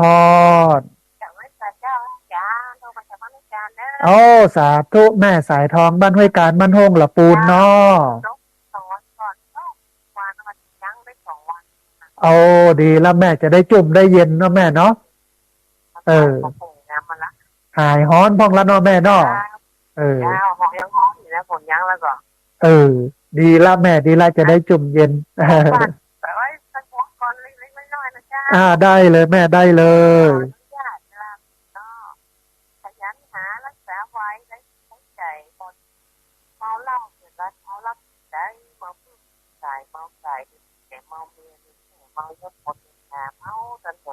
ความละอายนะเจ้าสาธุเจริญพรสาธุสายแรกแม่สายทองบ้านห้วยการบ้านห้องละปูนโตเข้ามาเอากำกรอนดีๆเอากำข้าวดีๆมามาเอ่ยให้ท่านผู้ฟังทั้งหลายได้ฟังนะมันก็ถึงรักของทิฏฐธรรมิกถประโยชน์พยานหารักษาไว้ใกล้บัณฑิตเลี้ยงชีวิตเหมาะสมโยมแม่เป็นฝากไว้ตำนี้เรียนเชิญเจริญพรท่านผู้ฟังเด้อที่เบอร์064 125 4122เบอร์064 125 4122พอดีมีสายเข้ามาสายหนึ่งเดี๋ยวรับสายนี้ก่อนเพื่อจะว่าจะได้พ้องเจริญพรเจริญพรสาธุโยมแม่แม่แก้วบ้านกาดโป่งสัญญาณเป็นไงพ่อแม่วันนี้สัญญาณดีเด้อชัดแจ๋วเลยเนาะแม่เนาะชัดแจ๋วดีอนุโมทตกแม่ตกแต่ว่านี่ตกนักอยู่จุกเย็นเป็นซุกแล้วแม่อันนี้ตกกับพื้นตกกับคนนัก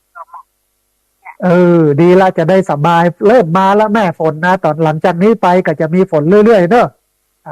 ย่าเรามันลืมเห็นมาเนาะแม่นละแต่ว่าต้องระมัดระวังเรื่องน้ำท่วมน้ำป่าไหลหลากดินโคลนถล่มนะแม่เนอะสาธุเนอะแม่เนอะเจริญพรสาธุสาธุแม่น้อยบ้านกาดโป่งโทรเข้ามาเป็นสายที่2คือกำลังใจกันถามไทยเรื่องฟ้าฝนนะฮะแล้วก็อาตมาภาพก็เตือนว่าต้องระมัดระวังหลังจากนี้ไปน้ำจะนักน้ำจะท่วมดินโคลนจะถล่มน้ำล้นตลิ่งน้ำป่าไหลหลากเรื่องพวกนี้เป็นเรื่องที่ควรระมัดระวังนะฮะเรียนเชิญเจริญพรนะพี่น้องเด้อที่เบอร์064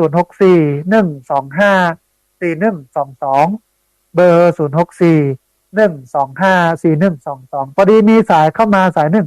เดี๋ยวรับสายนี้ก่อนเปิ้ลจะว่าจะได้พร้อมเจริญพรสาธุสัญญาณเป็นได้พร้อมสัญญาณเป็นได้พร้อมสัญญาณชัดเจนนี่นะโยมเนาะอนุโมทนาบุญที่ติดตามรับฟังแล้วก็โทรเข้ามาร่วมเอ่ยกันเนอะ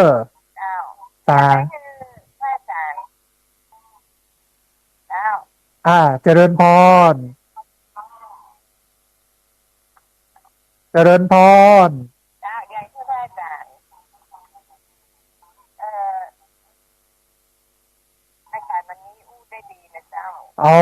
สาธุอนุโมทนา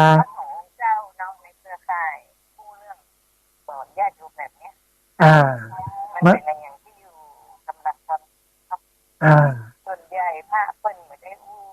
สอนญาติโยมมันก็มีแต่กลิ่นสังหารเนี่ยต้องให้รู้ว่าตัวเราเป็นใครเนาะแต่คนตัวไม่ชี้นี่มันจะเคยอยู่ที่ยังไงนะคะโอ้สาธุกับพ่อครูเนาะอันนี้เป็นจัดงานกับเพราะว่าเป็นครูเนาะเนี่ยค่ะเป็นครูของเทศเนาะค่ะโอ้สาธุเป็นบุญเป็นกุศลโยมที่เขาได้ทำตั้งนั้นเนาะไปได้ด้านไม่ชี้เลยนะอ๋อสาธุเอาอนุโมทนาบุญกับแม่ชีที่ติดตามรับฟังโอ้สาธุแม่ชีสาธุโอ้มันต้องช่วยกันเผยแพร่ลักษณะแบบนี้ให้ถ้ามีเวลามาเนอะแม่ชีเนอะสาธุแม่ชีอนุโมทนาสาธุนะแม่ชีเปิ้นบอกว่าโอ้เป็นธรรมะที่เข้าใจง่ายอันครูบาอาจารย์พระสงฆ์องค์สังฆเจ้าทั้งหลายกันหน้าที่จะเอาธรรมะอย่างเนี้ยมามาเอ่ยพ้องนะ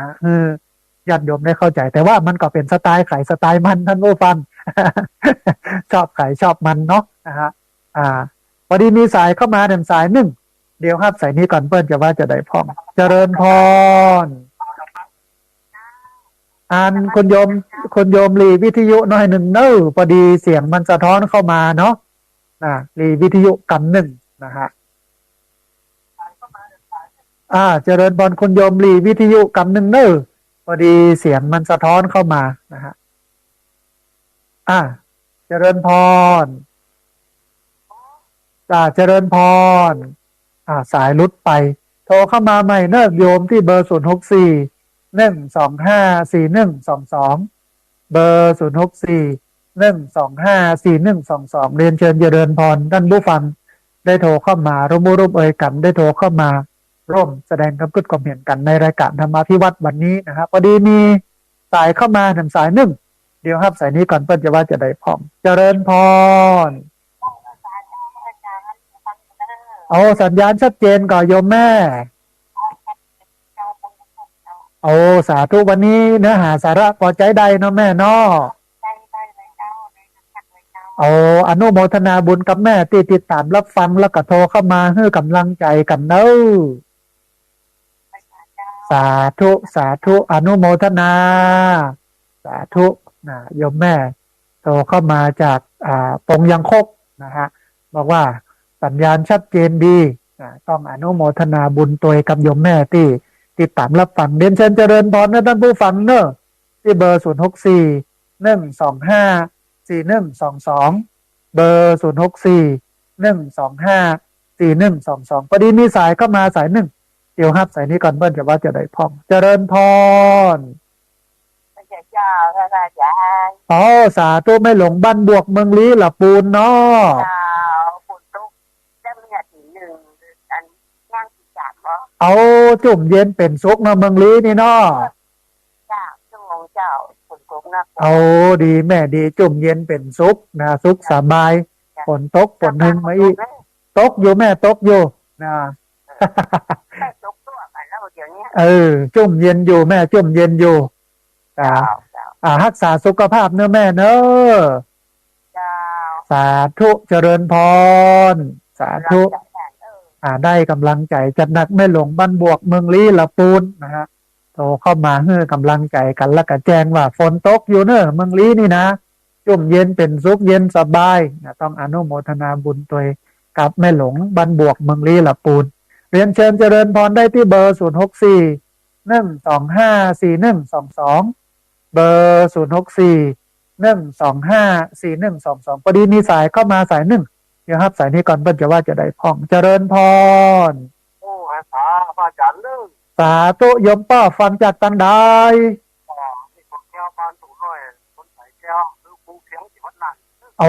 สาธุพี่น้องเมืองน่านสัญญาณชัดเจนดีเนาะป้อเนาะ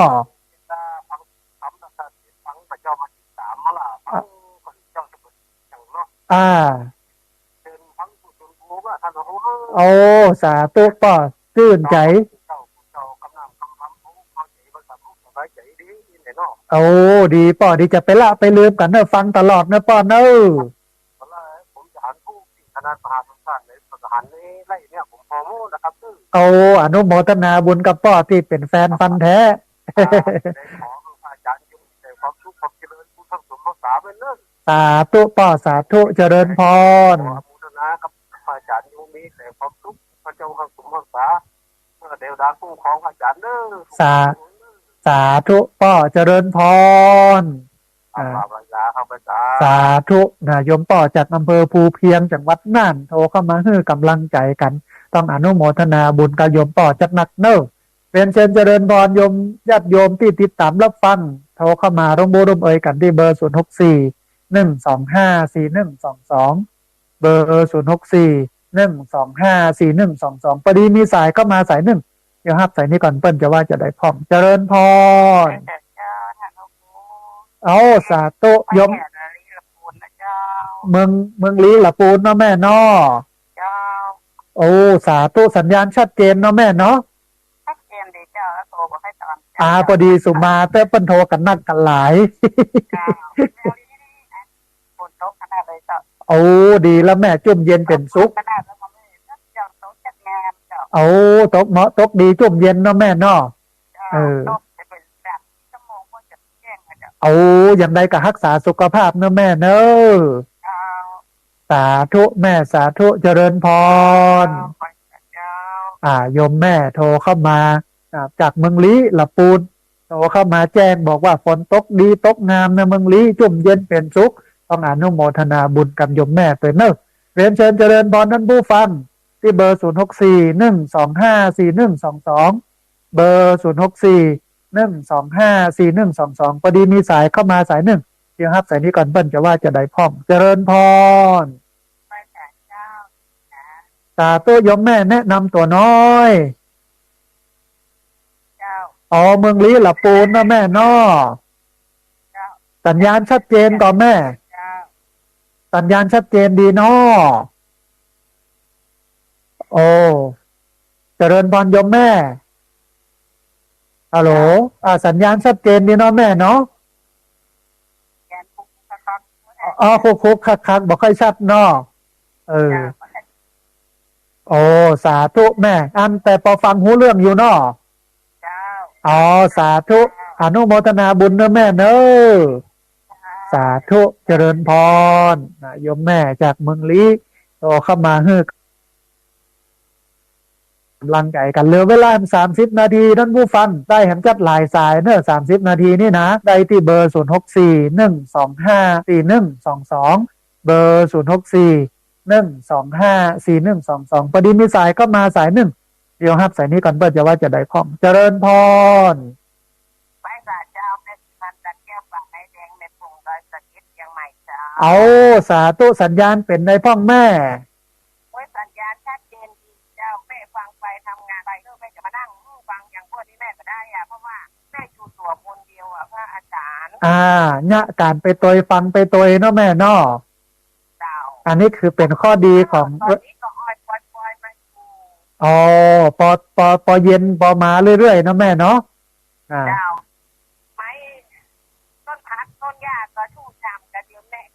ได้เที่ยวเนี่ยสวน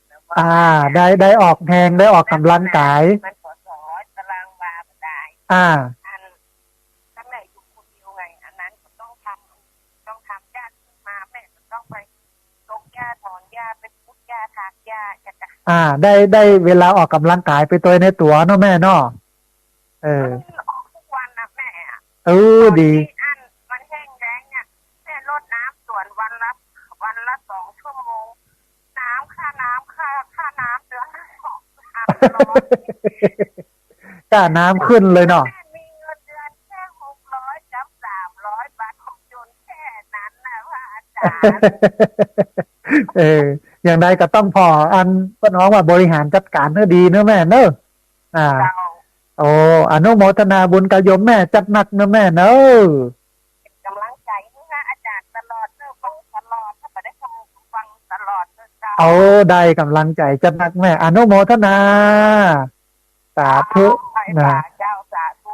สาธุโยมแม่จากดอยสะเก็ดโทรเข้ามาให้กำลังใจกัน เรียนเชิญเจริญพรนะท่านผู้ฟังเนอะที่เบอร์064 125 4122เบอร์064 125 4122พอดีมีสายเข้ามาสายหนึ่งเดี๋ยวครับสายนี้ก่อนเพื่อจะว่าจะได้พร้อมเจริญพรอ๋อสาธุแม่จันเรือนใสเวียงตะการสันปะตองเชียงใหม่สัญญาณเป็นในพ่อแม่วันนี้โอ้สาธุฝนตกก่อนที่สันปะตอง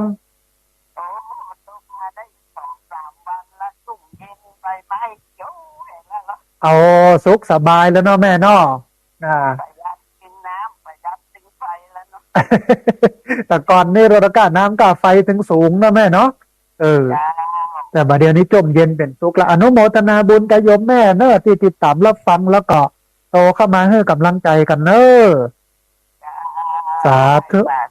สาธุเจริญพรแม่จากเวียงตาการสันปะตองเชียงใหม่โตเข้ามาให้กำลังใจกันนะฮะบอกว่าฝนตกมา2-3 วันประหยัดน้ำประหยัดไฟดีเรียนเชิญเจริญพรนะท่านผู้ฟังเนอะที่เบอร์064 125 4122เบอร์064 125 4122พอดีมีสายก็มาสายหนึ่งเดี๋ยวครับสายนี้ก่อนเพื่อจะว่าจะได้พร้อมเจริญพรโอ้สาธุจอมตองนะโยมเนาะเอาสาธุอนุโมทนาบุญที่บัลละบัลลืมกันเนอะแม่เนอะสาธุตกอยู่เนาะแม่เนาะพอได้จุ่มได้เย็นโอ้สาธุอนุโมทนาบุญกับแม่เนอะสาธุนะคุณโยมจากพวงเปาจอมตองโทรเข้ามาให้กำลังใจกันนะฮะเรียนเชิญเจริญพรเนอะเวลาเลยแหมประมาณ20ป่ายนะท่านผู้ฟังแหมหลายนาทีได้ที่เบอร์064 125 4122เบอร์064 125 4122พอดีมีสายก็มาสายหนึ่งเดี๋ยวครับสายนี้ก่อนเพื่อจะว่าจะได้พร้อมเจริญพรเอาสาธุแม่บัวขายสัญญาณเป็นได้พร้อมชัดเจนดีเนาะสัญญาณชัดเจนดีเนาะเจริญพรสัญญาณชัดเจนดีเนาะ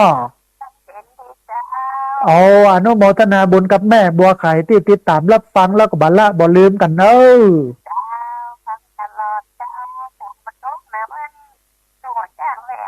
ต้งหัวจักบัดตกมาแต่ไม่เหมาะลงมาเหมาะขันนาตะวานี่นะเดี๋ยวมันกันไหลไปพุ่นแล้วแม่สาธุอนุโมทนาบุญกับแม่เนอะมาแม่มาเนอะมาปะกันเนอะสาธุเจริญพรเดี๋ยวรอเปิ้นว่างเปิ้นมีเวลาก่อนเนาะแม่เนาะสาธุสาธุอนุโมทนาบุญกับแม่บัวไข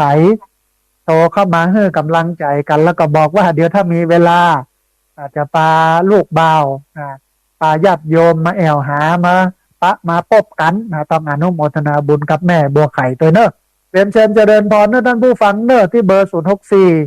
125 4122เบอร์064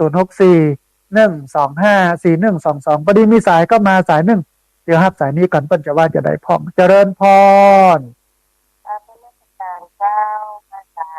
สาธุคุณโยมคำสุขโยธินบ้านบุญเกิดตำบลพระบาทอำเภอเมืองลำปางเนาะสาธุวันนี้สัญญาณเป็นใดพ้องสาธุอนุโมทนาบุญกับคุณโยมที่ติดตามรับฟังแล้วก็โทรเข้ามาให้กำลังใจกันเนอะสาธุร่มจุ่มเย็นเป็นสุขเนอะโยมเนาะอย่างไรก็รักษาสุขภาพเนอะสาธุเจริญพรคุณโยมโทรมาคุณโยมคำสุขโยธินโทรมาจากบ้านบุญเกิดตำบลพระบาทอำเภอเมืองลำปางเป็นแฟนประจำที่ติดตามรับฟังตลอดแล้วก็โทรเข้ามาให้กำลังใจกันนะฮะท่านผู้ฟังเวลาเหลือหันนัดอยู่เนอะเรียนเชิญเจริญพรที่เบอร์064 125 4122เบอร์064 1254122พอดีมีสายก็มาสายหนึ่งเดี๋ยวฮับสายนี้ก่อนเพื่อจะว่าจะได้พร้อมเจริญพรเจริญพรไปแต่เจ้าสาธุโยมแม่แนะนำตัวน้อยถ้าเราหอยเจ้าถ้าเราเจ้าอ๋อสาธุจำได้ละโยมแม่สัญญาณชัดเจนดีเนาะเจ้าจะกินบนโต๊ะมัดจันเจ้าโอ้จุ่มเย็นเป็นสุขดีเนาะแม่เนาะเจ้าอันสัญญาณเป็นใดพ่อแม่ชัดเจนดีก่อสัญญาณชัดเจนดีเจ้าโอ้อนุโมทนาบุญที่โยมแม่ติดตามรับฟังแล้วก็โทรเข้ามาให้กำลังใจกันเนอะเจ้าสาธุเอาชื่นใจแม่ชื่นใจอนุโมทนาบุญกับโยมแม่สาธุสาธุเจริญพรแม่มอมเราปากก้อยโทรเข้ามากำลังใจกันเวลาเหลือนักอยู่นะท่านผู้ฟังและแฮมซาวนาทีเรียนเชิญเจริญพรได้ที่เบอร์0641254122เบอร์0641254122เรียนเชิญเจริญพรท่านผู้ฟังได้โทรเข้ามาร่วมบุญร่วมเอ่ยกันได้โทรเข้ามาร่วมแสดงกำกึศกำเนิดกันพอดีมีสายเข้ามาสายหนึ่งเดี๋ยวครับสายนี้ก่อนเพื่อจะว่าจะได้พร้อมเจริญพรอ๋อสาธุนะโยมแม่สัญญาณชัดเจนดีเนาะโอ้อนุโมทนาบุญกับโยมแม่ที่ติดตามรับฟังแล้วก็โทรเข้ามากำลังใจกันเนอะอ๋อสาธุเดี๋ยวมีเวลาจะไปเอาโยมแม่อ๋อได้แม่ได้เดี๋ยวเร็วๆนี้แม่เดี๋ยวเร็วๆนี้ในเดือนเนี้ยเนาะสาธุเนอะแม่เนอะสาธุอนุโมทนาบุญกับโยมแม่นะที่โทรเข้ามานะรวมร่วมเอ่ยกันโทรเข้ามากำลังใจกันนะฮะท่านผู้ฟังเวลาเหลืออยู่เนิ่นนักอยู่ประมาณสัก20 กว่านาที25 นาทีเรียนเชิญเจริญพรได้โทรเข้ามารวมเอ่ยกันโทรเข้ามาร่วมแสดงกับกึศกำเนิดกันที่เบอร์0641254122เบอร์0641254122พอดีมีสายเข้ามาสายหนึ่งเดี๋ยวครับสายนี้ก่อนเพื่อจะว่าจะได้พร้อมเจริญพรพระเจ้าท่านพระครูแม่ฟังนั่นเนอะฟังมาตั้งแต่เจ้าแล้วโอ้สาธุแนะนำตัวน้อยแม่ชื่ออะไรยังชื่อแม่น้อยอุตุดีบรรไหลนาน้อยเจ้าอำเภอเมืองจังหวัดลำปางนะเจ้าโอ้สาธุแม่ฟังตั้งแต่เจ้าบุรณะแม่นอเจ้ามาเจ็ดที่3คุณอาจารย์โอ้สาธุได้ประโยชน์พ่อมนอแม่นอเจ้าฝนตกก็ทางหูตกอยู่แม่ที่แม่เมาะนะแต่วานี่ตกเมาะตกงานแต่คืนนี่ก็มาน้อยนึงจุ่มเย็นเป็นสุขเนอะแม่เนอะนะจะได้กระรักษาสุขภาพเนอะแม่เนอะเจ้าสาธุแม่สาธุเจริญพรโยมแม่จากลำปางบ้านไร่นาน้อยฟังประจำแล้วก็โทรเข้ามากำลังใจกันต้องอนุโมทนาบุญเนอะท่านผู้ฟังเวลาแหลมประมาณ25 นาทีเรียนเชิญเจริญพรท่านผู้ฟังที่เบอร์0641254122เบอร์0641254122เรียนเชิญเจริญพรได้โทรเข้ามาร่วมบุญร่วมเอ่ยกันโทรเข้ามาร่วมแสดงกำกึศกำเหตุกันพอดีมีสายเข้ามาสายหนึ่งเดี๋ยวครับสายนี้ก่อนเพื่อจะว่าจะได้พร้อมเจริญพรไปสามาจารย์สาธุเจริญพรโยมแม่ไปถามมาก่อนเจ้าโอ้สาธุจำได้โยมแม่จำเสียงได้แม่ล้อสายมันเยอะเนาะแม่ฟังทุกรายการเลยอาจารย์เจ้าโอ้สาธุชื่นใจแล้ววันนี้สัญญาณชัดเจนนี่เนาะแม่เนาะชัดเจนนี่เจ้าฝนตกเลยโอ้จุ่มเย็นใจสุขสบายใจโยมแม่แม่ของป้าจันอายุมั่นขวัญเงินเด้อสาธุสาธุอนุโมทนาบุญโยมแม่กับปอนอันดีอันงามเนี่ยนะแม่เด้อนะสาธุแม่เจริญพรอนุโมทนาบุญกับโยมแม่นะที่กำลังใจกันนะฮะเอ่ยกันอย่างกันส่งกำลังใจกันมาเป็นสิ่งที่ดีเป็นสิ่งที่น่าฮักนะฮะชาวพุทธก็ต้องเป็นอย่างนี้เรียนเชิญเจริญพรท่านผู้ฟังที่เบอร์0641254122 เบอร์0641254122พอดีมีสายเข้ามาสายหนึ่งเดี๋ยวสายนี้ก่อนเพื่อจะว่าจะได้พร้อมเจริญพรไว้สาเจ้าสาธุโยมแม่แนะนำตัวน้อยปันบงเจ้าโอ้สาธุโยมแม่สัญญาณชัดเจนเนาะวันนี้เจ้าฝนตกตกอยู่แม่ไม่เหมาะดีแต่ว่านี่ตกนักตกหลายอันที่โอ้จุ่มเย็นเป็นสุขแม่จะได้กับรักษาสุขภาพเนอะแม่ฟังถึงวันเนอะวันอาจารย์วันใดแม่ก็ฟังโอ้ชื่นใจแม่มีพลังจัดหนักอนุโมทนาบุญนะแม่เนอะเจ้าสาธุแม่สาธุเจริญพรโยมแม่บ้านนาบงโตเข้ามาให้กำลังใจการทำไทยเรื่องฝนฟ้าช่วงนี้ก็เป็นช่วงที่น่าดีใจท่านผู้ฟังที่ฝนเริ่มลงมาเริ่มตกมาเฮือจมเฮือเย็นเฮือเงาสบายอาตมาภาพตัดต้นมะขามคือตัดแต่งกิ่งมันนะก็หวังว่าปีหน้าเนี่ยจะปุจะโป่งนักกว่าเดิมแถมถ้าบัดตัดบัดแต่งมันก็เหมือนเดิมคือแบบปุนะฮะแต่ว่าฝนตกมาอย่างอีกอะเริ่มเห็นกิ่งออกกันน่าดีใจนะฮะพอดีมีสายก็มาสายหนึ่งเดี๋ยวสายนี้ก่อนเพื่อจะว่าจะได้พ้องเจริญพรสาธุโยมแม่แนะนำตัวน้อยเอาสาธุสัญญาณเป็นได้พ่อแม่สัญญาณปกติชัดเจนเนาะแม่เนาะเนื้อหาสาระพอได้เนาะแม่เนาะโอ้ปากไข่ใต้เนื้อลำปางเจ้าอยู่บ้านปากไข่ใต้อำเภอเมืองกับแม่อำเภอหยังอำเภอห้างชัดอำเภอห้างชัดสัญญาณชัดแจ๋วเนาะแม่เนาะโอ้สาธุโอ้ยาเป็นยาผักหนึ่งนะตรงไปใครเจ็บเลยเนี่ยนะตัวก็หายน้องอาจารย์เนาะโอ้ดีมันเป็นอันก็น้องว่าเป็นมิตรคู่เรือนเป็นเพื่อนคู่ใจโยมแม่เจ้าธรรมะเนี่ยมีใจจังวันนี้นะโอ้อนุโมทนาบุญกับโยมแม่จัดหนักนะแม่เนอะสาธุเจริญพร